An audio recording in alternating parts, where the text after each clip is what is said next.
C'est pour tabler sur 3 grands points que ces miniers ont été invités à cette rencontre avec le gouverneur. Le premier, c'est le respect des règles qui régissent la sous-traitance.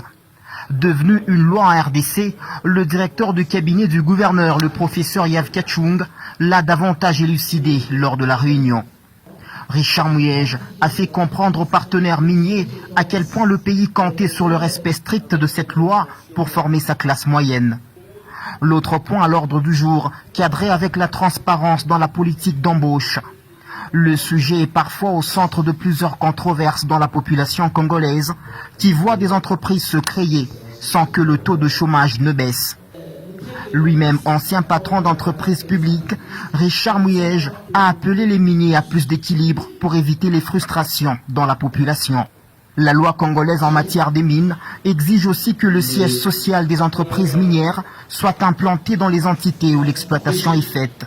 Porteur des germes de bâtisseurs, le gouverneur veut que chacune de ces sociétés érige des sièges sociaux au Lualaba, comme l'ont fait certains banquiers. Tenons au respect de la loi sur la sous-traitance.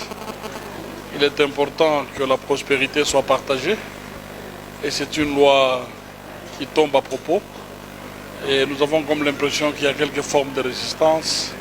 Et nous devons continuer à marteler là-dessus pour que les entreprises comprennent. Nous n'avons pas d'autre choix. Nous avons insisté aussi sur la stratégie d'embauche.